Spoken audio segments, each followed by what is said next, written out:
What is going on, YouTube? Welcome back to the channel. We have Barry from Nonstop Wrestling. We have George from Jonesy Chats Wrestling. Just a little bit, we're going to have Steve from SCW. We just came off of Steve's channel doing a retro review of Backlash 2016, an awesome pay-per-view, the first ever SmackDown live pay-per-view from the SmackDown brand split of 2016. So it was awesome. Go check that one out. We just came off going live there. We have our WrestleMania Backlash 2021 predictions right now. So welcome back to the channel. Thank you for joining for the live stream. Jonesy, what's up, my man? I'm good. I'm good, brother. Can you hear me? Yep, I hear you. Yeah, I'm good, brother. It's good to be here. Looking forward to discussing tomorrow night's pay-per-view. I'm excited for this pay-per-view. Don't get that feeling often, and I'm looking forward to it, man. I can't wait. There you go. Barry, what's up, brother? How you doing? Man, I'm really good. It's been just off SCW, now on here. I feel special. Feel like I'm wanted on the YouTube wrestling community. Feel super important, right? Like, yeah.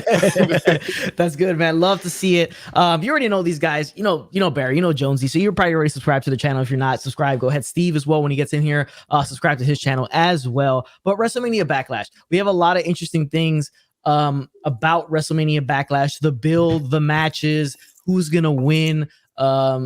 It's a pay-per-view that's 6 matches deep so far. We don't know anything about pre-shows and stuff like that, but 6 matches deep on the main card right now. So it's going to be a good pay-per-view. WWE's been a solid run of good pay-per-views. Their stories haven't been great. Their builds haven't been great, but the matches themselves on pay-per-views have been extremely solid. So I expect the same out of this one. I don't expect any surprises here. I expect a couple interesting things to go down. But in terms of surprises, I think it's all going to be pretty regular, run-of-the-mill endings to the matches and results. Because, hey, Steve, what's going on? How we doing, guys? Sorry about that. I'm here now. No worries. So I was just saying, yeah, I don't think this pay-per-view is going to have much of a surprise factor to it for the most part. I think maybe you'll get surprised by one thing here, one thing there. I think most of the surprises will come from Cesaro, Roman Reigns. But in terms of finishes, I think it'll all be pretty run-of-the-mill. I think most things won't change coming out of this pay-per-view. And I think we'll get hopefully some new feuds coming out of the pay-per-view, especially new WWE Championship feuds, and kind of get Drew McIntyre and Braun Strowman out of this picture and kind of move them around. But we'll see. There's a couple interesting things that there's no Raw Tag Team title match currently on this show. There's no IC title match. It's set up for next week on Smackdown, a Fatal 4-Way. There's no U.S. Championship match either, unless that's going to be a pre-show, which I hope it isn't, because that's a disservice to the championship and Sheamus himself. But let me go down the row. I'll start with Barry first. What are you most excited about from this pay-per-view? It has to be Cesaro and Roman Reigns. That's what I'm most excited for. The build, the story, everything's been working for that, and it's pretty much been making SmackDown. But for the rest of the card, I'm not really that excited for it. I know it'll be great matches and it'll be fun to watch, but yeah, I'm not really that excited for it. Cesaro and Roman Reigns is what I'm really looking forward to. Yeah, I think most people are, but George, what about you? I'm excited for the women's triple threat. I can't wait. It's going to be really, really good. There you go. I wasn't expecting that one, to be honest with you, from you. But that's good to hear. Steve, what about you?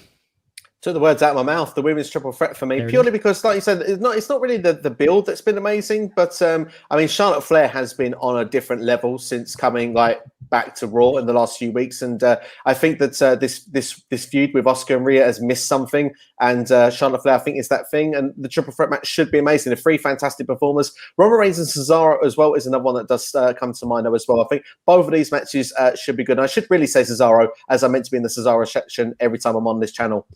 There it is. That is true. You are always on the Cesaro section. We got a first comment, Juggernaut097. Justin, what's up, buddy? He said, what's up, my guys? How's it going, Justin? Thanks for tuning in. I saw you live streaming predictions. I believe it was on Chris Wrestling Views channel, live stream there. Good job on that live stream. Okay, so let's jump in. All right, so it's going to take place at the Thunderdome. No fans again. They just had the fans for WrestleMania. They're talking about touring in July, hopefully in Florida and Texas, those areas like that around the United States. Should be interesting to see how that all works out, but we're going to have no fans in attendance here at Thunderdome. And let's start off with, okay, let me get you guys' opinion on something. Do you think there'll be a pre-show match? And what match do you think it will be? Because there hasn't been anything announced that I know of, unless you guys know something that I don't. What do you think is going to be a pre-show match, if there is one? I'll start with George first. I think it'll be the United States title. I think Sheamus open challenge. It'll either be against probably Humberto if he's cleared, obviously, based on the past week, or Mansoor maybe, but that's what I would go to. That's what I'd expect, probably. The Mansoor one's an interesting one. I can see that one going down. But man, I just hope it's just such a disservice to that title, right? And to Sheamus himself. It rubs me the wrong way. Barry, what about you?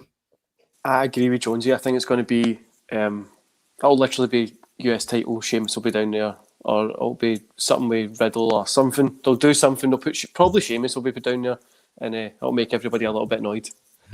Probably, yeah. What about you, Steve? I think I have two ideas in my head currently. I think there could be a rematch with Shinsuke Nakamura and King Corbin. That could be a case after what happened on SmackDown this past week. I do think there's a small chance that RK Bro, I mean, you'd think they'd be on pay-per-view, but if they have like a nothing match, say, against Elias Jackson Riker, that could be a potential just to give them another in the win column. But I'll go Nakamura and Corbin if there's going to be one. I hope you're right about that because, again, I don't want to see the U.S. I don't want to see any title whatsoever being defended on the pre-show. I think it immediately diminishes the title, it diminishes the feud, diminishes the champion. I think it just immediately puts a real nasty smear all over whoever is in that pre-show if it's the title on the line. Okay, so let's jump into the pay-per-view itself, which I think will most likely start off with a match that's probably hot to start off the match. They may do one of the triple threats. So I'm thinking they either do the Raw Women's Championship triple threat or the WWE Championship triple threat. So I'll leave it up to you guys which one we cover first. Barry, I'll start with you. Which between those two matches you think is going to start off the show? I think it would be the men's one that will start off the show. What about you, Steve? I actually did think originally that the women's would be, just purely because I think that we've got both women's championship matches, we've got both men's championship matches, and I feel that they probably could put Bianca and Bayley towards the end of the show, and they'll put the men's triple threat somewhere in the middle. But if I had to go, I'd say the women's will kick it off. All right, what about you, George? I'm going to go the women's as well. I think the men's one has been built better than the women's one, I'd say. Okay, so we'll start with the triple threat women's first. We got a comment really quick from my boys at West Coast Popcast. Sheamus open challenge. I think they'll continue that as long as he's cleared from that spot on Raw.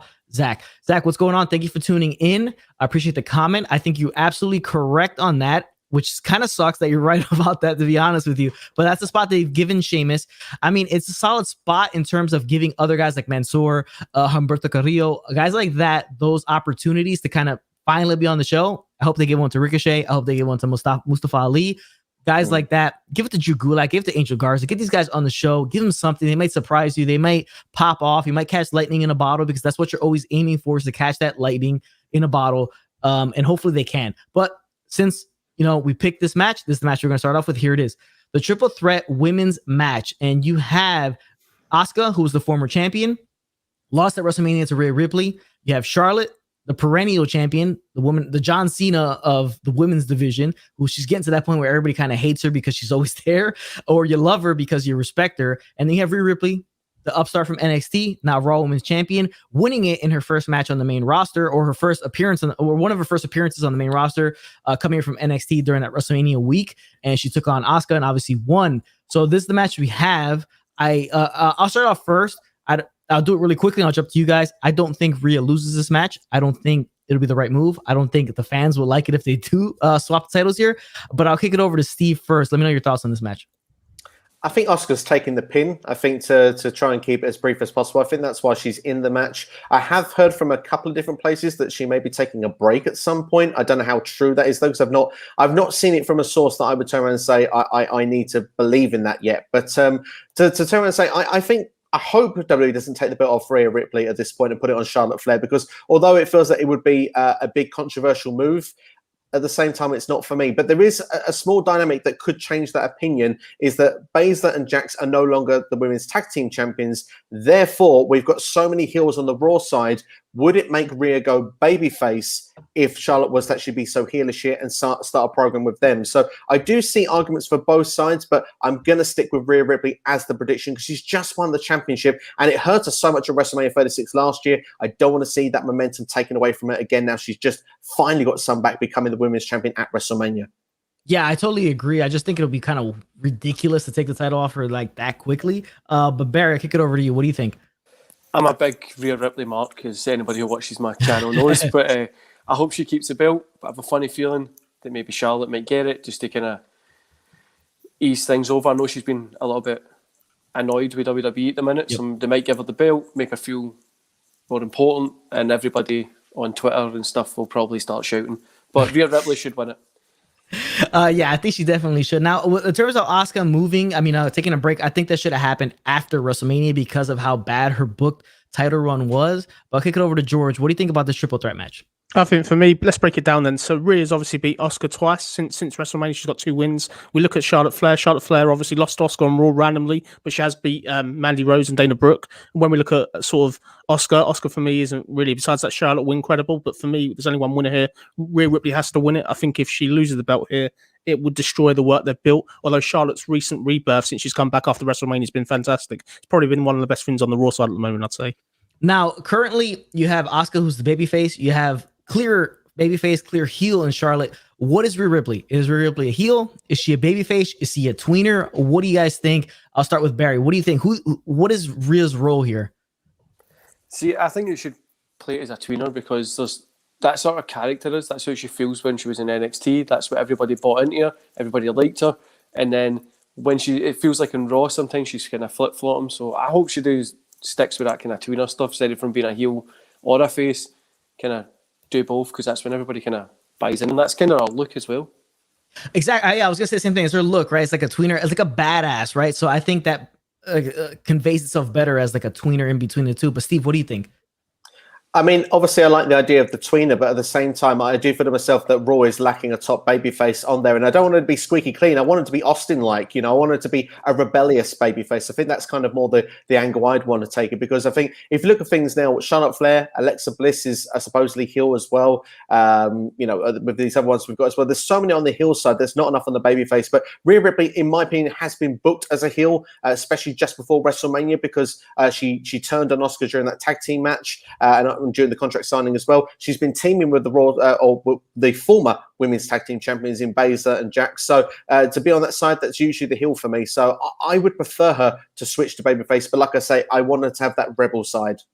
Yeah, the rebellious side is like this. I think that spot you can make a lot of money off that, to be honest with you. The rebellious kind of, especially for the female the division, the women's division, I think it makes a ton of sense to have that now. Jonesy, what about you? Yeah, really, really interesting point. They're actually telling people in the Thunderdome to cheer Rhea Ripley, which is kind of surprising considering the way they're booking her. But for me, I think she's meant to be a heel. I think for me, babyface would be the way to go. And I think the only heel really on sort of the Raw side really needs to be Charlotte. Charlotte's heel work is probably far better than Rhea's heel work. I think Rhea's far more comfortable as a babyface, in my opinion. Yeah, I think it probably comes off as better as well. Charlotte as a heel is she's a natural, just like her father. That's just, I guess it's in the bloodline that you're just like a natural heel when you're a Flair. Because remember, Rick's babyface runs have never been really all that great. It's been his heel work that is what I'd also say. Sorry to interrupt, Janet. What I'd also say as well, obviously, since she's been a heel, she's having to read off cue cards. She's not as comfortable cutting a heel promo as a babyface promo. That's just my observation since she's come up from NXT. But yeah, totally. Yeah, you could tell by her personality. She seems like, she's a bit of a rebel in terms of how her appearance and probably like, her style. So yeah, I think she should go with the rebellious kind of thing. Maybe if you want to, I could go tweener. It's either or. Like I think rebellious and tweener. I mean, it's kind of the similar thing because like Austin did a lot of things where you're kind of like, I mean, that's something the heel would do, right? But he was just being rebellious. So I guess it's along the same vein. Justin in the chat, I have Charlotte winning the match just for the fact that she was supposed to be in the Mania match, and I heard some backstage people aren't a fan of Rhea Ripley's mic skills. That doesn't surprise me whatsoever that they're not a fan of Rhea Ripley's mic skills. She's not over commanding on the mic. She's just kind of there. She's solid. It's nothing to write home about. So it makes a lot of sense. And remember, that type of stuff, not in terms of like, not like AEW, but in WWE, that stuff matters a ton. The character work, the mic skills, the confidence, the personality. That's the reason why individuals like Ricochet, individuals like that are not pushed to the top. Cesaro, until now, has never really been pushed that heavy because of that, missing that connection with the fans. You don't really connect the fans too much with your in-ring work. That's a part of it, but I think the overwhelming part of it is the mic work going forward. All right, so I think we're all in agreement that we're all going with Rhea Ripley in this match. Another one that doesn't seem to have a surprising finish, seems to be run of the mill. So from there, let's go to this match here. And this match is an interesting one because they've been hyping it up recently about the father-son duo maybe winning these tag team titles. And I think this is a missed opportunity that they should have done at WrestleMania instead of having it on WrestleMania SmackDown. I think having a WrestleMania SmackDown didn't make much sense. I think WrestleMania SmackDown was just a dumb idea to begin with. And I think they should have had that match on WrestleMania and have the father-son win here. But enough of me rambling on about this. I think the father and son win because it's a special moment that they probably should do. But I'll kick it over to George. What do you think? Yeah, I think the father and son have got to win this. I think Mysterio has to win this. This will rectify what they should have done at WrestleMania. The Dirty Dogs have obviously had the belt since January, so it's now time for new title challengers. I think they've done a great job of building them up on SmackDown these past few weeks. The Mysterios, they look really kind of credible. I'm looking forward to seeing new champions. I think that's my prediction. Yeah, I think so too. I think it's be fun to see new champions. I just think I like the father son aspect of it. I think that's a cool aspect to have as champions. I'll kick it over to Barry. What do you think? I think Mysterio and father son kind of thing needs to go over, doesn't it? Like it's the only option I've really got here. Ziggler and Roode, as much as we were talking about Ziggler in the last stream, I love Roode as well, but it's not really doing anything. Maybe the father son stuff could eventually lead into a breakup. Hopefully, it's SummerSlam for a ladder match. Just thrown back to the custody. Hopefully they do something like that. But father son definitely is going to get the win here. Yeah, I think I've always seen that storyline playing out, right? Where it's father son win tag team titles, and then they eventually break up and they start a feud. I think he would love to face his son in a match. To be honest with you, I think he would love that opportunity to do that, and they can set that up for SummerSlam, Survivor Series, or even hold it off all the way to WrestleMania. Maybe a feud starts at the Royal Rumble, one guy eliminates the other, and the father son can face each other at WrestleMania. I think it'd be one of the hottest matches and the awesome match they could possibly do. But Steve, what do you think? I know they called it WrestleMania Backlash for a reason. This is a WrestleMania moment for the Mysterios at last. Yeah, I mean, this should have been at WrestleMania. That would have made a lot of sense, but it wasn't to be. They're going to do it on this pay-per-view instead. I'm with everybody. I think the Mysterios are going to win. The only thing that makes me have a slight doubt is the fact that the Mysterios have won all the way going through. And sometimes, WWE likes to do that classic 50-50 booking. So if this is one and done, I will go for the Mysterios to win. If they're going to carry it to another pay-per-view, that's how the Dirty Dogs actually pick up the victory. But no, I'm going to go with the consensus here. I think that Rey and Dominik make a lot of sense. The father-son duo as tag champions. We all want to see it, and I like Barry's idea of the storyline, how that would play out as well, with them eventually splitting and feuding. I think that would make a lot of sense as well. And I personally would hold off to next year's WrestleMania. I think that would be a dream case scenario for Rey Mysterio and probably for Dominik as well. Yeah, barring any injuries, they could definitely pull that off at WrestleMania for next year, is having them two face each other in a marquee matchup at WrestleMania. But it's interesting stuff coming out of this pay-per-view as to how they're going to work this going forward. But obviously, I think that in terms of a tag team, it makes more sense to have the Mysterios be the tag team champions. Roode and Ziggler, to me, it's just a tag team. Doesn't really make a ton of sense. I don't really understand it. Why they're together? Why they're the tag team champions? It feels like they just have anything for them. Obviously, Ziggler, they just kind of throw him in whatever. And Roode, since his NXT run, hasn't really much done anything in the main roster. Which is a tremendous fall from grace, to be honest with you. But it'll be good stuff. I hope this match delivers, and I hope the father-son duo end up winning this matchup. But let's get to another matchup here. And we have The Miz taking on Damian Priest in an interesting matchup that has, it's obviously WrestleMania Backlash because this is a WrestleMania feud with minus Bad Bunny and John Morrison. Now, rumor is that Damian Priest could be in line for a massive push coming forward after this match. And you'd love to see it. He's a really good performer, really good gimmick and everything like that. It'll be cool to see him come off of this and have a large push going forward. I do think there's going to be some type of schmozzy finish here. Maybe it'll have to do with Morrison. I think they're pushing towards the Morrison-Miz breakup, and it might happen in this match. I don't think there's any chance in hell that Damian Priest doesn't win this match. I think he wins it 100% of the time. So what do you think, Steve? I think you said the words out my mouth here. I think the only thing I can add to it really is that a lot of the jobbers on Raw, SmackDown, the catering crew, they're going to get some pay-per-view time, a pay-per-view payday. So I'm happy for them. But no, Damian Priest is winning this all day long. I don't feel overly excited about this match, but hopefully these two, they've faced so much since February. Let's hope they get separate paths going after this. Although if you've seen my recent Who Should Be in the Men's Money in the Bank ladder match, I have both of them in it. So maybe that doesn't keep them quite apart just yet, in my opinion. But no, Damian Priest for the win. Yeah, exactly. I think Damian Priest just wins it. I don't think there's really any debate about it. I mean, I don't know how they can actually make Damian Priest lose this match. Go to the comments really quick. West Coast Podcast. Yes, take it to next Mania. They fight every week up until they lose. If we get super invested. Yeah, it's talking about the Mysterios. It's a perfect way to book it. I mean, that's the way they have to book it. Hold it till next WrestleMania because it makes the most sense to do it that way. Barry, kick it to you. Priest versus The Miz. Priest has to get a win here, doesn't he? Like he's probably one of my favourite guys that's came up from NXT recently. I'm a big fan of him. But if you've watched my SmackDown stuff, you'll know I don't get why he does a lumberjack match. I ranted about it for about 10 minutes. There was no need for it. I don't get it. You could pick any match that you want. Why pick a lumberjack match? And unless they come out with a 1993 checkered kind of shirts on, I'm still not going to like it, but at least it would make something a little bit more interesting.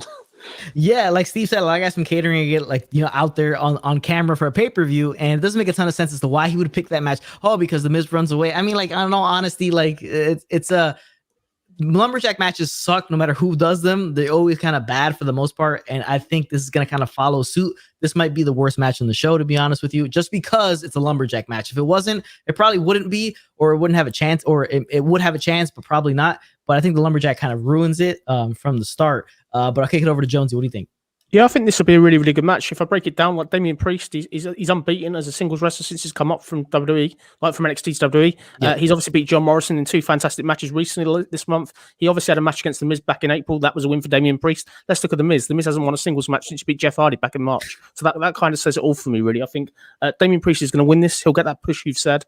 We need The Miz and Damian Priest to be done. One and done now. There's no Bad Bunny. We need to move forward and get Damian Priest on the push to get the Money in the Bank briefcase. That's what I feel in my heart that I want to see happen. Yeah. So when it comes to Money in the Bank, there's some interesting possibilities, right? Now, me and Steve always been in agreement that it's more of a heel thing to carry, right? Like it makes more sense for a heel to carry that briefcase because of this the sheer nature of how you use it. And but it seems like there's nothing but baby faces that could possibly win this. You got Cesaro, Big E, Damian Priest. Maybe you could see Aleister Black. I'm assuming he's a heel when he debuts. But I think it's just a bunch of good guys that are going to have a chance to win that. And Damian Priest seems to be the favorite along with Big E, in my opinion. But we'll see what happens going forward. I mean, the rumor was that Raw needs fresh faces. They need people because big stars are tangled up in tag team stuff now, and they don't have much of anybody to kind of really face a Bobby Lashley or a Drew McIntyre or a Braun Strowman, whoever wins the title coming out of that match, the triple threat match. So could Priest be the guy? I don't know. Possibly. It's a quick push. I would rather see him be the guy to take it off of Sheamus, and then Sheamus move up to that main event for a little bit of a program for a couple months, and then eventually Priest. I don't like the shotgun of getting a guy that quickly up there because he technically has to win the championship at that point. Because for me, I look at AEW and the way they shotgun guys like a Brian Cage, like a Brody Lee, the late Brody Lee, like Lance Archer. If they don't win the big match after being shotgunned so quickly to that position, then what do you do with them? They kind of just fall off. I'm not a huge fan of that. So I hope they don't do that with Priest. I think they should give him a little bit more of a run, maybe by Survivor Series or the Rumble. He has a title match. So if he loses, it's not that big of a deal. But I think we're on agreement. Priest is the guy to win this match. Makes the total amount of sense. Let's get to this next women's match here. And it is Bianca Belair versus Bayley. And Bianca's first title defense is winning that title at WrestleMania from Sasha Banks.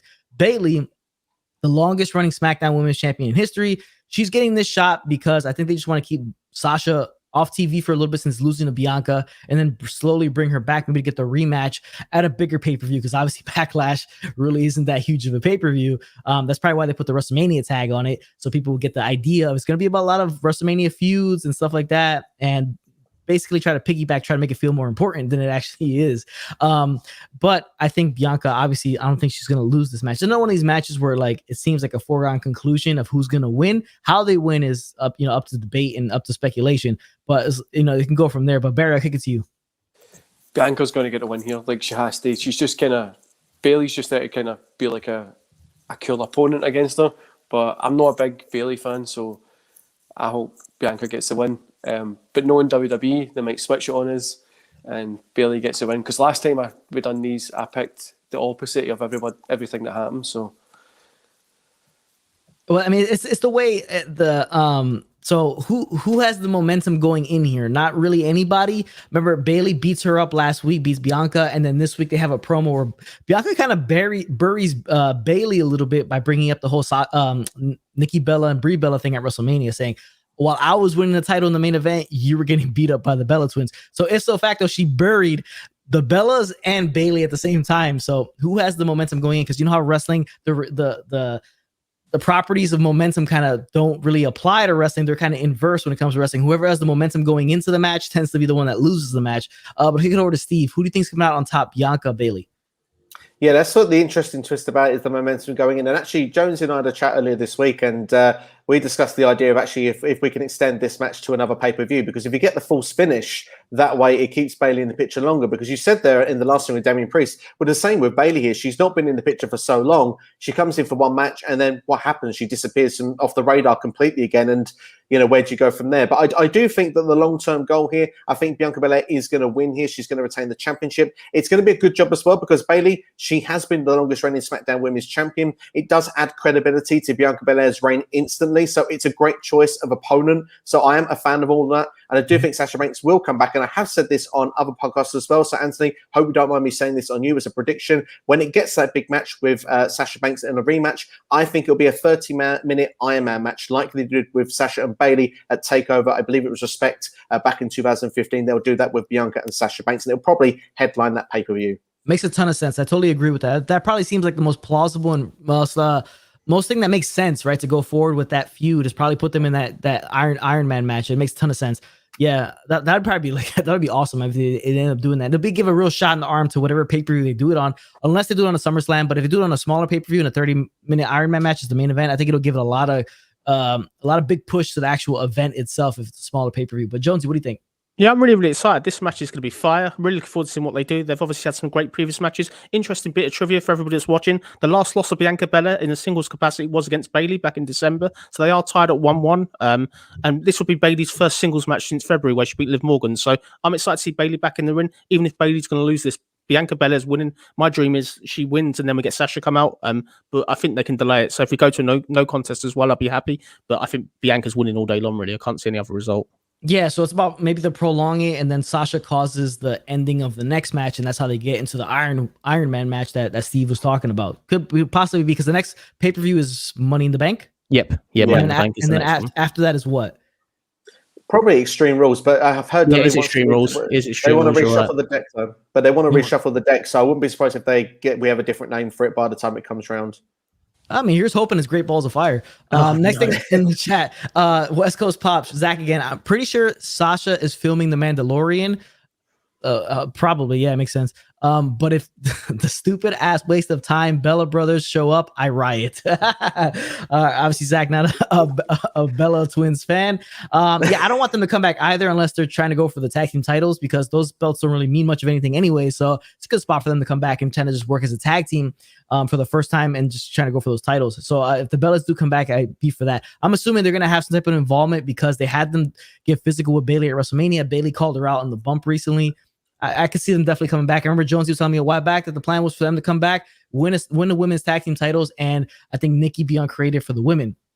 That was the rumor. Yeah, I guess the source wasn't as good. I'm sorry. I mean, they probably will end up happening. And I don't know, the creative maybe not, but I think the tag team title thing might happen. I think they just got to get into the ring shape and be able to be presented. They're not coming back. They're not going to come back not to win the belts. That's for sure. If they do come back. Yeah, I don't think so either. Yeah, it'd be interesting to see. Let's get to the next match here. We're running through these things pretty quickly. The next match here, we have 2 matches left on the advertised card, and let's get to the triple threat for the men's for the WWE Championship. Sorry, the WWE Championship. You have Bobby Lashley, the champion, the almighty WWE champion, taking on Braun Strowman, former Universal Champion in his own right, and the 2-time WWE champion Drew McIntyre. This is another one where like the outcome seems like a foregone conclusion. I don't see Bobby Lashley losing this championship whatsoever. The way he's been built, the way he's been booked, and he beats Drew McIntyre at WrestleMania for the title, and then they get this triple threat because they just felt like throwing Braun Strowman in there, but I don't know why. They could have just went with maybe a stipulation match here between Lashley and Drew McIntyre and kind of just ended the feud there, but they decided to throw Braun Strowman, Mr. Stupid is as stupid does in there. I think Bobby Lashley wins. I don't know how the finish is going to work out.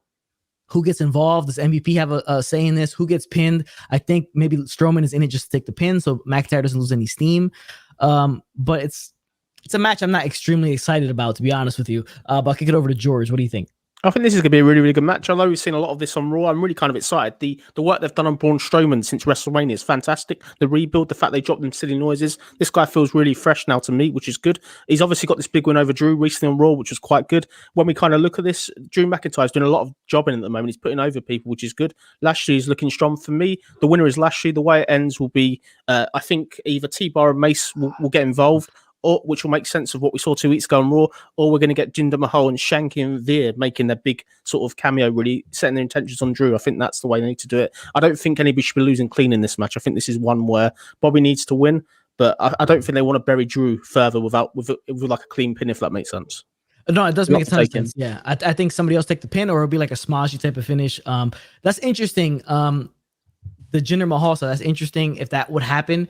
And T-Bar and Mace, we haven't seen them since pretty much they lost their masks, right? Like we saw them maybe 1 week after where they had the face paint and that was it. They haven't been involved. So it makes a ton of sense for them to come out, even though it's kind of lackluster to be honest with you, because they still use the stupid T-Bar and Mace names. If they would have went to Theo Madden, Dominik Dijakovic, I think it would have been a little bit more reasonable and less of a groan when you hear it. But Steve, I'll kick it over to you. What do you think? If we'd have got the Jinder and Drew feud, wouldn't it have made sense to have actually had T-Bar Mace as actually Jinder's people instead, like on the backup? That would have probably made some sense. But he's got his new stable. I like the idea that Jones has said. And I was Lashley all day long. But I have had some doubts that Drew might win the championship because they want to do Drew versus Jinder. So I don't know how fans would react if they did that. But I mean, if it was my way of scenario, I think Bobby Lashley retains. And maybe they need to do, like you say, some sort of screwy finish, and they can find a way of doing Lashley versus Strowman going forward and Drew versus Mahal. Maybe that's probably the way to do things. Yeah, and it does make like I don't know. Mahal and McIntyre is just wow. That's not like really like that appetizing. Or you kind of want to sink your teeth into that one. It's not really there. I just think Lashley's his booking has been so tremendous that he's unstoppable. Like who beats him? It's no Backlash 2016, though. I do agree with you with Drew and the whole day long. But no, seriously, no, it's going to be interesting how it's going to play out. But yeah, obviously they want Drew to be pushed as always as a strong babyface. Jinder Mahal coming in now, they're going to give him a big push again. I mean, I'm not going to hinder the Jinder. I think he was okay as WWE champion at the time. I think he did the best with what he was given. The problem with Jinder first time around was he wasn't booked up for about 4 to 6 months before. How you were talking about Damian Priest earlier, he was shot into that position, but also won the championship, so he didn't have a chance to fade away. But didn't have the time for people to buy into him either. So I think those are probably the issues with Jinder first time round. People will see him coming in now. We picked a picture over Jeff Hardy. If he can pick up a few more victories, that would be quite good. I would delay Jinder and Drew until SummerSlam. I know that you said it's not the most appetizing feud, but I mean, Drew just needs to be out of the title picture for me. And if someone like Mahal was put to that upper mid-card level where they can have a feud for a couple of months, that would be fine for me. Yeah, you're correct about that. The problem is like Jinder, so he didn't have the build, and he also had the terrible past, right, of like 3MB and just they've dropped the past though, haven't they? Now, like based on this past week, there's no real mention of the 3MB. That's been kind of no, yeah. It's one of those things where like WrestleMania and come out with a video about like things that WWE wants you to forget about Jinder Mahal. 3MB is like at the top of that list that they'll drop there. So yeah, it's just a problem like that. He was built improperly, and then the fact that he has such a terrible past of just nonsense that it's just like it's even worse for the run of him as being champion. But Barry, what do you think about this match? Don't really care for this match at all. I literally cannot stand what they're doing in Raw at all. Lashley should get the win, and I don't even think he looks like a good champion. There's nobody really believable as a champion on Raw for me. And unlike Jonesy, I can't forgive them for the train noise with Strowman. I just can't do it. I can't buy it. I'm trying to be sort of a bit positive, but I do agree. It could still cause nightmares alongside the Lily doll if we want to talk about that type of stuff. But that's a totally different tangent. It's called. I just can't get into him at all. When every time he comes out, I just picture Thomas the Tank Engine, and I'm like, no, that's it. I'm done. Bobby Lashley should get the win. Drew needs to get out of that title picture. It's really, I don't know. It feels like he's just stagnant. Like if he wins it here, what are they going to do? And Drew McIntyre's Scottish, I'm going to support him. But they need to get him out of that kind of picture. But that's me having my rant. He doesn't have much of a path if he does win, or like, what does he really do afterwards? There's not much built for him to do afterwards. Whereas Bobby Lashley can just train wreck a bunch of guys afterwards. They're lacking number one contenders, aren't they? I agree with you. Sorry to drop that. I know with what you said, Barry, they are continually lacking number one contenders. I couldn't tell you after Lashley wins what happens next. I couldn't tell you whether they go to Braun and Lashley or Drew and Lashley again. It is kind of worrying in that case, but and I don't want to see Jinder Mahal in that position yet. Like, give him let him play out. Like, take a long time to play it out. Like, let him get wins because they just seem to be going, okay, let's put this guy up against Bobby Lashley. Exact same thing they're doing with Roman Reigns. Let's just put this guy up and get him hit, and then we'll get somebody else up. But aye. That's the thing. It's like, again, so like Bobby Lashley, it's easier to book him coming out of this as the champion because again, he could just run through a bunch of guys, right? Like put him against anybody. He could beat the living hell out of Mustafa Ali 2 weeks in a row, then Ricochet, then move the Gulak, then move the Garza, then move the Carrillo, then move to this guy and that guy and this guy and that guy. It's continuation of his already booking of him as a monster. So you can continue that until somebody steps up. You change the title here. There's really nobody, unless you go with a rematch of Lashley, how Strowman or McIntyre come out of this with anything that means anything whatsoever. It's just, I think it's got to be just like another foregone conclusion that Lashley comes out on top of here. But we'll see if anybody else gets involved, maybe set up a feud in the future or not. But let's get to the final match because, again, it's only a 6-match card. We'll get to this final match here, and it is the main event. I mean, when is this man not going to be the main event of the show? I mean, any pay-per-view, unless you make a pay-per-view 2 nights, it's the only way you're not going to get this man as the main event of the show and give somebody else a shot, because this guy is the main event. It's the number one thing. He's carrying the company. He's the best thing going in wrestling right now. And I don't even want to hear an argument about that, because he is the best thing going in wrestling right now. It's the tribal chief, the head of the table, the man you need to acknowledge at all times, because if not, it's not going to work out too good for you. It's Roman Reigns taking on Cesaro. Cesaro's first ever one-on-one heavyweight championship match. Now, we have the Jimmy stuff in here. Jimmy Uso, he's obviously having his beef with his cousin and his brother. So I think that overshadows Cesaro completely. I think Cesaro was like an afterthought to compare it to, like, because I'm watching it and I'm like, I want to see what Jimmy does. I don't really care about Cesaro at this point. And I'm a Cesaro guy. Like, I made a video completely dedicated to how WWE has wasted Cesaro. And at this point, he gets a shot and I don't even care because Jimmy Uso's there. I think Jimmy Uso should have came out tomorrow night at Backlash rather than coming out beforehand, because he overpowers the story, because Roman Reigns is the centerpiece of SmackDown, and everything that happens on SmackDown revolves around the man. Is the sun, basically. Everything revolves around him, right? Like, you know what I'm saying? That revolves around Roman Reigns. So anything you put with him is the main thing. So if you just would have focused on Cesaro and Cesaro alone, I think it would have worked out better. But I don't think there's any chance in hell he wins this match. Like, I think Roman is like a San Martino of champions, where he just holds that belt till basically the end of the world. It doesn't make any sense, because there's nobody built to take this title off of him, unless you want to go with a Big E later on down the line or something like that, or you want to bring AJ over and have him feud, but he has issues with Paul Heyman, so that might not even happen. There's just so many things that he does excels at right now that nobody can touch him whatsoever. And unless you go with Brock or something like that. But I could go over to Barry. What do you think? Man, I think it's Roman Reigns, isn't it? Like, it's not really, we're not going to get anybody else. The way I booked it in my fantasy booking thing was The Rock comes out and helps Cesaro get the win. Roman Reigns will get it back at Money in the Bank. That's the only way I could see it. I know The Rock's busy doing movies and stuff like that just now, but it's the only way you can really do it. Like you said, Roman Reigns is the only thing that I tune into SmackDown. Well, personally, I only tune into SmackDown to watch what Roman Reigns is doing. The Jimmy stuff is interesting. Like, I totally forget that the Cesaro match is at the pay-per-view. I'm like, I wonder what the Usos are going to do. Are they going to like turn on him? Like, and it's pretty bad that we've been calling for Cesaro to get this title match for so long, and then now we're just like, oh, I wonder what the Usos are going to do to Roman Reigns. Like, just Cesaro, leave the picture. We don't need you. It's the thing is that timing is everything, right? Timing is absolutely everything. And the timing of Jimmy coming back and then Cesaro getting a shot, especially after WrestleMania, because after WrestleMania, what's going to happen? The title's not going to switch. I mean, come on, be honest. Like, after WrestleMania, the title's not going to switch. It has to be some outlying situation, like our Backlash 2000 review that we did, right? Our retro, where The Rock beats Triple H to win a title, because they're kind of just making up for the WrestleMania 2000 debacle, right? That they decided not to switch the title there. That's not the case here. Cesaro's not going to win, and the timing of it with Jimmy Uso coming back, it just hurts Cesaro completely. But Steve, let me get your opinion.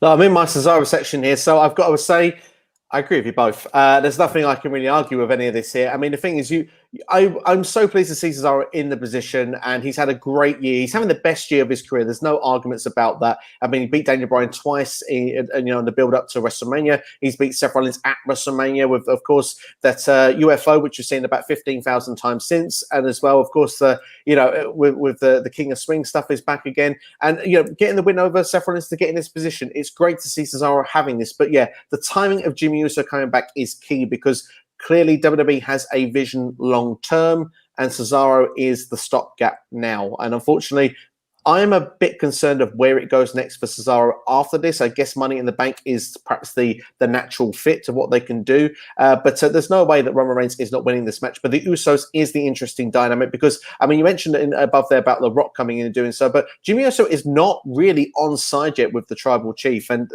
something can always happen. There could be like a mishap, a ref bump.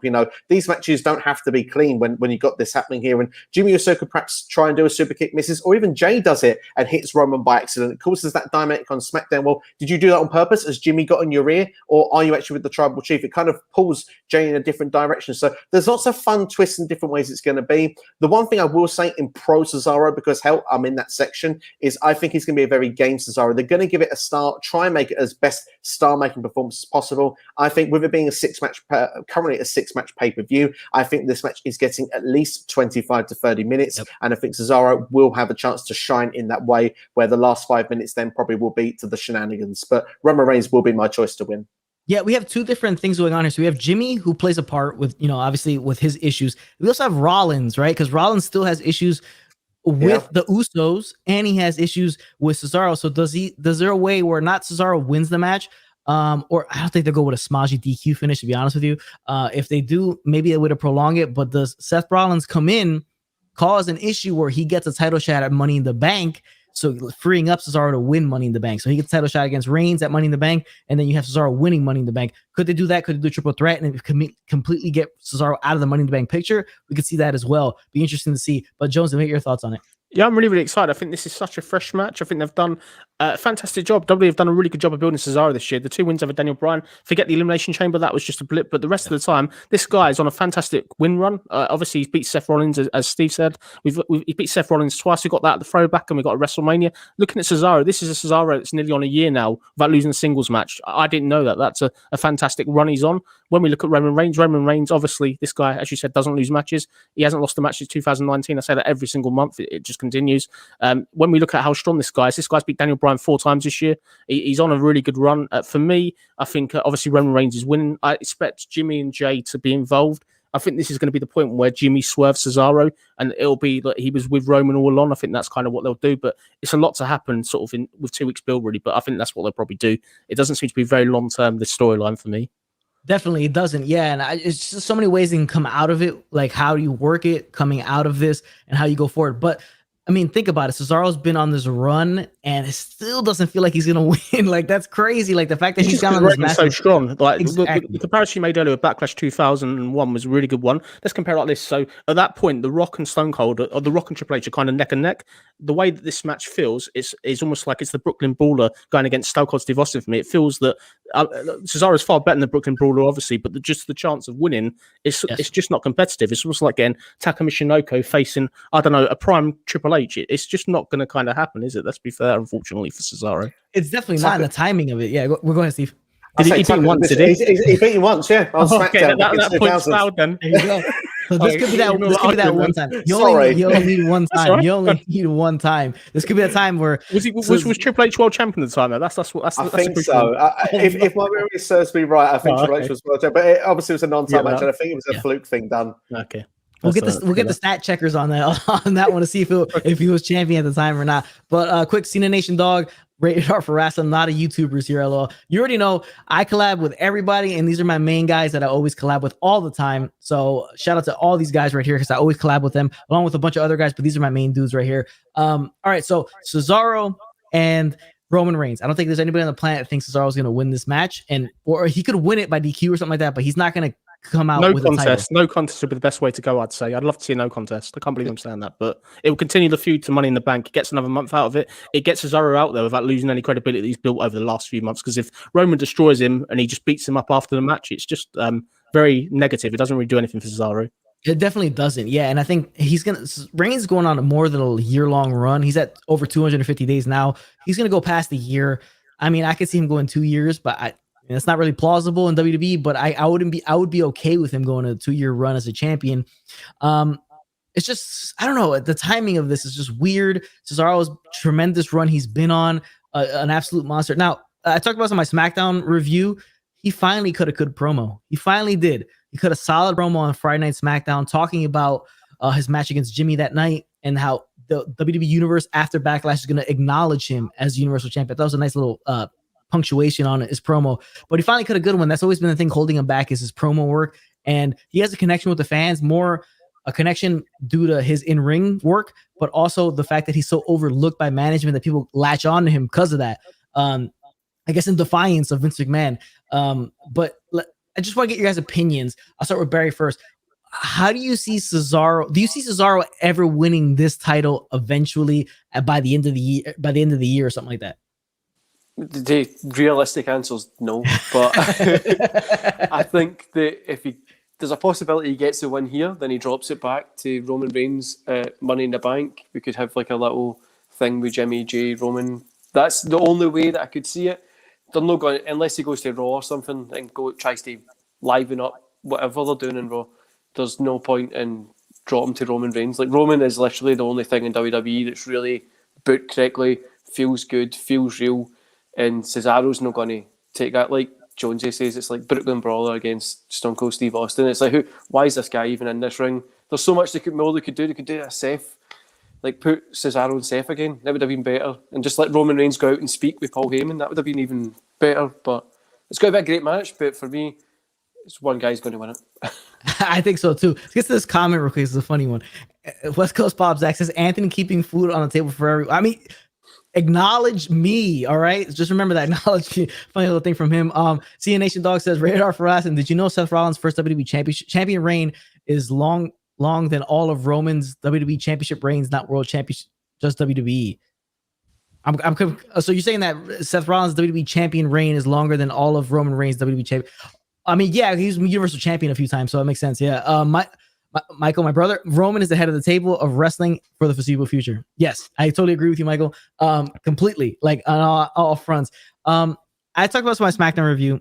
Roman Reigns is a little bit too savage right now for his own good, because if you see his promos in ring, especially with Cesaro, he feels overmatched, and it feels like, I don't know if he's meaning to come off this way, but Roman comes off like he himself thinks like, why the hell is this guy in the ring with me right now? That 10-0 salute last week was brutal. Like, it was so good as well. It's so sad. And then the fact that he comes on here and he says, "Oh, hey, Paul, how many matches has he had for the championship?" He said 0. How many matches I had? 39. Okay, let's go over and talk to Jimmy now. So like, that's so savage that it just buries. I don't know if he's meaning to come off that way, but it's just so savage. And a guy like Cesaro with the lacking of the mic skills and personality to kind of come back and make a nice comeback off of that, it's just not there. So the man is just too savage. I mean, Steve, what do you think?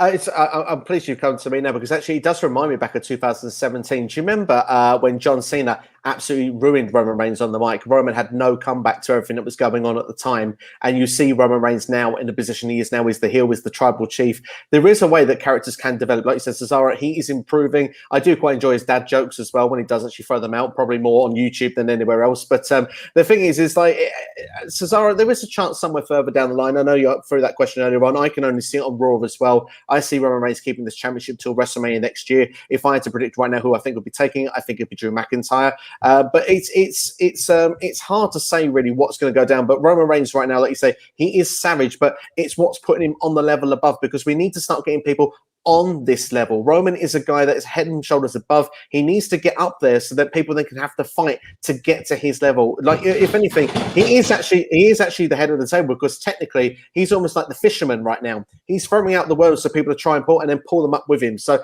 that's kind of where he is right now. I hope someone does take the bait and tries to actually get themselves to his level, because Roman right now is absolutely killing it each and every week. He's definitely the highlight of WWE TV. No questions asked. He definitely is. Apologize for the loud noise. Somebody threw something down the stairs. Sorry about that. But yeah, no, Steve, you're totally correct on all fronts there. Yeah, he's at the level where everybody kind of has to like claw their way up and try to lift themselves to that level to try to be with him, because if nobody ever does, then the man should never actually lose. Now, it's a kind of a catch-22, because you have the fact that he's so good and so at top level that everybody has to better themselves and kind of step up their game. But it also sucks because not everybody has to step up the game, and if they don't, then you got nobody for Roman. what you're kind of looking at is two things. I've got 2 points. A, have you got Darby Allin in your house? That's the first one, based on that noise. And the second one, serious point now. Roman is going to hold on to the belt. I'm with Steve to WrestleMania. I don't think it'll be Drew McIntyre. I think it'll either be The Rock or Brock. That's where the big match will be. The only thing with that is I don't even see Roman dropping the belt then, unless it's going to be for one night and then the next person drops it. It depends on multiple pay-per-views. But for me, I think Roman is just that far good above everybody else. He's one of the most over people probably in WWE. Like back in the days, we had Rock, Austin. You had so many people at that same level. Just exactly what Steve said. We need to get somebody up there. They need to start building somebody to be on that win streak. And it's going to take a long time, I think, for anybody to win it. The only way Roman drops the belt is a screwy finish, whether it be Money in the Bank cash-in or something like that this year. I don't think he's going to drop the belt clean. That's for sure. And I think a screwy finish kind of hurts the guy who wins it too, because everybody likes Roman so much in the spot he's in. I think it's just screwy finish might hurt the guy who wins it. But it's just, I mean, it's a rough situation. It's good and it's bad. It's good that you have Roman because he's the guy everybody cares about and everybody likes and wants to hear from. But it's bad that nobody else kind of like gets on his level. So honestly, like no feud he's ever in really is that like competitive. It's just, this guy's a savage. The triple threat was the best chance I thought of WrestleMania for him to drop the belt. I did say sort of the prediction like on the day that he'd win, but I really thought he'd drop the belt. To be fair, I think it's sort of one of them things where he in a clean one-on-one match he probably isn't, but my main concern, really, my only other concern really would be that he turns babyface because I think his whole magic since his heel run has been a breath of fresh air because before he went away, nobody really cared for him. The minute he came back as a heel, it's amazing how over he is now. Yeah, it definitely is. Cena Nation Dog clarified his comment. Seth Rollins' first WWE Championship reign is longer than all of Roman's WWE Champion reigns. Let me know the stats, brother. Let me know the stats. Drop the stats in the chat. I need to see the numbers on that one. It makes sense because this guy's been Universal Champion a lot. So if it's just WWE Championship reigns, it makes sense as to Seth Rollins first being longer than that. But this man's going to go on over a year-long run. It's written in the stars. I mean, you just see it that it's going to go down. But let me get some final thoughts here. Barry, I'll start with you. Before we watch the pay-per-view tomorrow night, give me like a rating as to what you think it's going to end up being. I think it's going to be like a 3.5, maybe even a 4. All these guys want to put on a good show. Yep. They're going to go out there and try and head out the park. I'm sure they're looking at Twitter and stuff like that and seeing that everybody's kind of like, oh, Raw is so bad. This is like everybody's a little bit sluggish after Mania, so I think they're going to go out there and try and put something on. But yeah, I think it's going to be like a 3.5 to a 4. Yeah, I probably agree. It's going to be somewhere in that range. Steve, what about you? I'm going for a 4. I'm actually quite excited for the pay-per-view. Probably in places we've ripped apart some people on this podcast, but at the same time, I do think that when you look at things deep down, there are some really good matches on paper. We've got a couple of multi-person matches as well. There's a chance for some show. I mean, Cesaro really has something to gain here, especially if that match is a main event. Come on, Cesaro's main event in the pay-per-view, win, lose or draw, the guy's a winner surely because he wasn't in this position anytime last year. So there are good things that can come from this pay-per-view. I'm pretty sure of, and I'm going to stick my neck out and say a 4 because on paper I really like what I see, but the only thing I can say is if there are too many screwy finishes, then I think people will start to get a bit upset like they did with backlashes in more recent years. Makes total sense. Let me get to this comment before we jump to Jonesy's thoughts on the pay-per-view before we watch it. Siraj says, what about CM Punk? Is CM Punk a guy, if he ever showed up on SmackDown, let's fantasy book it, if he ever showed up on SmackDown, would he be a guy that'd be on Roman Reigns level? I'll start off by saying no. I mean, not for me. I mean, the thing is like, is he on Roman's level? There's a yes, in a way, he definitely has got the personality, he's got the mic skills. But The thing is, CM Punk is not of the same age group. It's not 10 years ago where back then CM Punk was the top guy in the industry. If he came back, it would cause shockwaves. But for me, if CM Punk was to come back and become a world champion, right now the place you do it is on Raw. It's not needed on SmackDown. That makes total sense. I don't see CM Punk, like in terms of obviously he can cut the promo. He's got the fanfare of the individuals who'll be excited to see him back. But would he be like on the same level as Reigns where he'd be the plausible guy to take the belt off of Reigns? I personally just don't think so. Because I don't know. His promo style compared to Roman's promo style, it's a clash because he's so snarky, CM Punk, and Roman Reigns is just so like I said, savage a million times. I just don't know how it would play off. But I don't think he's the guy to come and just take this belt off of him. I think, better paced on Raw. But what do you think, Barry? Definitely would have to be Raw, but I'm a pretty big MMA fan as well. So Bobby Lashley's really good at MMA. CM Punk got leathered the 2 times that he tried to do it. Yeah. There's I just don't bring him back. There's no need for him to be here at the minute unless you give the belt to like Cesaro, maybe put him against there, or Bobby Lashley drops it against Drew. you couldn't have him in the ring against Roman or Bobby Lashley. So for me, I don't see him coming back at this point at all. Yeah, I don't think so either. What do you think about George? I think for longevity, no, not a good idea. I think he's got some great overness for the crowd. Everyone's got fond memories of him, but for me, he shouldn't be near your world titles. I think this guy needs to come back and rebuild. I'd much rather see him in AEW. They could do with him more than WWE, I would say. But no, I think Roman would beat CM Punk. I think it'd be really silly to take the belt off Roman Reigns and all this hard work you've done just for an outsider coming in even though he's got a lot of history with the business and stuff like that. CM Punk hasn't kind of been around for so long now. Yeah, and then like he's been outspoken about guys coming in, like older guys, and just taking championships. So he would be doing the same thing. Be honest, if he comes in and just takes it from a younger guy, even though he's not that old, it's like he just comes in and just, I'm not gonna be a full-time guy, or he comes in and just kind of takes the belt. He'd be becoming what he hated previously. But Jonesy, let me get your thoughts, about the pay-per-view before we watch it. Give me like a rating. What do you think it's gonna be? I don't want to be a parrot, but I'd definitely go 4 out of 5. I think they've done such a fantastic job of building this up. There's so many matches, even if we think they're predictable. I think from an in-ring perspective, this is going to be a delight to watch. I'm really looking forward to this. I think this feels like a really good 2021 pay-per-view for WWE by WWE standards on recent times. Yeah, I think so as well. I think it's going to come off very, very well on pay-per-view. And I think the matches in general will be very, very solid. And because they've been on a good run of having really good pay-per-view matches like consistently. Let's get to this right here. Cena Dog Nation, he says, do you think Roman Reigns will become the longest reigning Universal Champion and break Lesnar's record? I think without a shadow of a doubt, it's going to happen. He's going to be the longest reigning champion. I think I don't know how long his single run reign is of Brock Lesnar. I know combined he had it for like over 600 days, like his combined reigns together. So, but I think, yeah, without a shadow of a doubt, he's going to win that. I mean, he's going to beat that record. I just think it makes total sense. Can I just say something on that point as well? Sorry to interrupt you. The reason why Lesnar's reign was so long, Lesnar was away for most of that. He didn't defend the belt. He wasn't there every single week. That's a crucial point to that reign. Sorry to interrupt. No, of course. Yeah, you're right. That's the part of that makes the reign even longer because he's not there all the time. You're kind of just waiting for him to come back through. And like, when is he going to show up? West Coast Pop, Zach says, Punk is too busy filming B horror movies and trolling on Twitter. You're 100% on the money there. That's exactly what he's too busy doing and probably complaining about something. He complains a lot. Wrestling Through Life. What's up, man? How you doing? Thank you for joining into the chat. Could you see Sheamus? Could you see a Sheamus US Open challenge? Yeah, I think we talked about that earlier. I think, yeah, that's going to be maybe, I hope not, but looks like it might be like the pre-show match will be a Sheamus US Open challenge there. I don't know if they shock and switch the title on the pre-show. If it does happen, maybe be interesting to see if Humberto's healthy and he's okay. I could see him answering again, then kind of maybe finishing off the feud at the pre-show. But it sucks if they actually do put that title in the pre-show.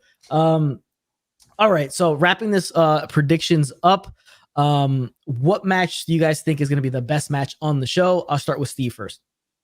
I think that most people will be talking about Roman Reigns and Cesaro, but I do think that, and I said it at the start of the video, the match, one of them I'm most looking forward to, is the women's triple threat match, because at the moment, since Charlotte's come into the mix, I do think that it's got more interesting. All three of them are world-class performers on the day. Put them in the triple threat match. It does feel like the biggest match they can do on the Raw women's side right now. So I think if all ladies have a top night, then I think that this will be the match people will be talking about. I agree. Barry, what about you? For me, it has to be Roman Cesaro. Just the booking for it just seems so good. Even though we've just kind of buried the match for the past like 15 minutes, but it has to be Roman and Cesaro. Another thing is WWE must be so annoyed. Like, we're giving these guys Cesaro in a main position, and then everybody's still kind of just like, I don't really care. Like, so. Timing, like we said, timing is everything. I mean, we spent so long just talking about this one match. We were running through this pay-per-view until we got to this last match. That's how the man is literally the top dog. Like, there's nobody touching him. Jonesy, what about you? I think Bianca Belair and Bayley. I've seen it before, but I'm so looking forward to seeing it again. I think Bianca Belair's got some fire about her since she's got that belt. I think she's got a little bit more swagger about her, so I'm looking forward to kind of seeing how that plays out. But I think from an in-ring perspective, nearly every single match on this card is so stacked besides the men's triple threat. I think every match could be match of the night potentially because they've built it up so well in certain aspects. Yeah, I totally agree. Personally, I think Roman's gonna be the best match on the show. If it's not crazy smodgy with a lot of antics, I think it'll be the best match on the show. But I think a close second, or has a chance to defeat that, is that women's triple threat. And I think hopefully Asuka kind of goes away for a little bit and refreshes and comes back. But guys, that's our predictions for tomorrow night's pay-per-view WrestleMania Backlash. Make sure you tune in. I'll do another live stream after the show as a review of the show of WrestleMania Backlash. I appreciate my main guys, Steve, George from Jonesy Chat Wrestling, and Barry from Nonstop Wrestling Chat for joining me for this. Make sure you check out the 2016 Backlash retro review we just did on Steve's channel, SCW. We just did the live stream there. Make sure you check that one out because it's a super fun pay-per-view. If you haven't watched the pay-per-view, go back tonight before tomorrow and watch that pay-per-view just in case this one disappoints. At least you see a good Backlash. So, just be optimistic there for that. But we appreciate that. Remember, acknowledge all of us. And if you're watching this, you haven't dropped a like, drop a like on this video and help out with the YouTube algorithm. But I appreciate my main guys jumping on. We'll catch you guys on the next one and enjoy Backlash.